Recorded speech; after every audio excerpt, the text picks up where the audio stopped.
ऐसे समय पर चंद्रशेखर जी ही ऐसे हिंदुस्तान के अकेले एकमात्र नेता हैं जो अपना अगुआ तो आचार्य नरेंद्र देव को माने, साथ जयप्रकाश जी के चले, लेकिन गांधी के विचारों से कभी समझौता नहीं किया। गांधी का भारत बनाने के लिए अपना पूरा जीवन समर्पित करते हैं। हम बड़ी कोशिश, बड़ी जगह, बड़े दल में रहेंगे तो इस व्यवस्था को बदलने में हमें कामयाबी मिलेगी। कांग्रेस पार्टी में रह करके जिस तरह से बैंकों का राष्ट्रीयकरण करवाया, जिस तरह से हमारे जमींदारी उन्मूलन की प्रवृत्ति को खत्म करवाया, सारे उन चुनौतियों को तरफ कांग्रेस को ले गए जो हमारे समाज में चुनौतियां बन के खड़ी हो रही थी। लेकिन चंद्रशेखर जी भी ऐसे व्यक्ति थे जो कभी तानाशाही पसंद नहीं करते थे, भ्रष्टाचार के खिलाफ लड़ने की कसम खाई थी। जब इंदिरा जी ने इस आजाद भारत को तानाशाही की तरफ ले जाना चाहा, उस तानाशाही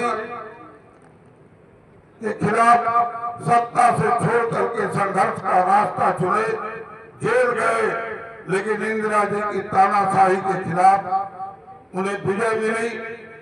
हमारे ही देश में जब हमारे देश के एक अंग को हमसे अलग किया जा रहा था, पंजाब की वो घटना जब भिंडर वाले की हुई थी, तो सिख जो समर्पित थे हमारे मातृभूमि के लिए, उनका इतिहास भरा है त्याग और बलिदान से।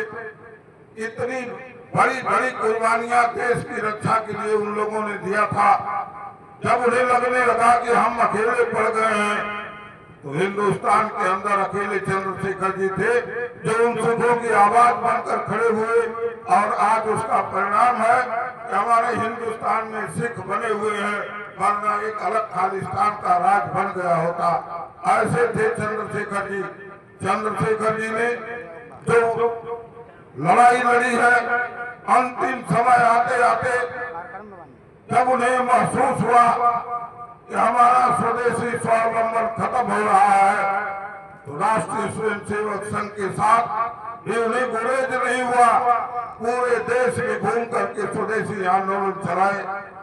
हमारे देश में जो हालात हैं वो इस बात के लिए हमको, आपको सबको सजग करते हैं कि आज पूरी दुनिया के अंदर जो देशों में टकराव और कटुता पैदा हो रही है, वो इस बात का संकेत दे रही है। पता नहीं कब हमारा देश भी उस संकट के घेरे में आ जाए।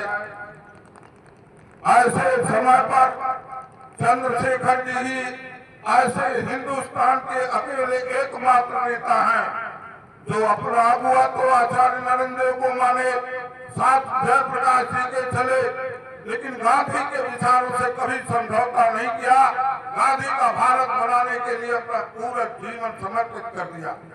आज जो रविशंकर सिंह पिंकू के तरफ से ये आयोजन हुआ है, चंद्रशेखर जी की आज मूर्ति का अनावरण हुआ है।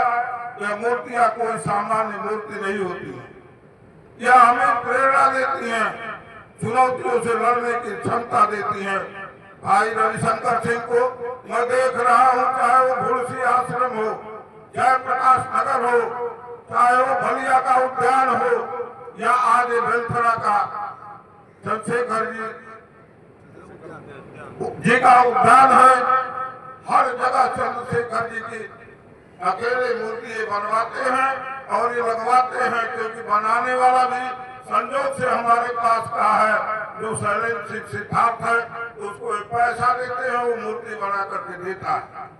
मैं आज के दिन लंबी चौड़ी बात न करते हुए, हमसे ज्यादा आप चंद्रशेखर जी का इतिहास जानते हैं, चंद्रशेखर जी के जीवन से परिचित है, लेकिन चंद्रशेखर जी पूरे हिंदुस्तान की ऐसी आवाज और आवश्यकता है जो आज नहीं तो कल गांधी और जयप्रकाश से भी ज्यादा जरूरत पड़ेगी चंद्रशेखर के विचारों के लिए।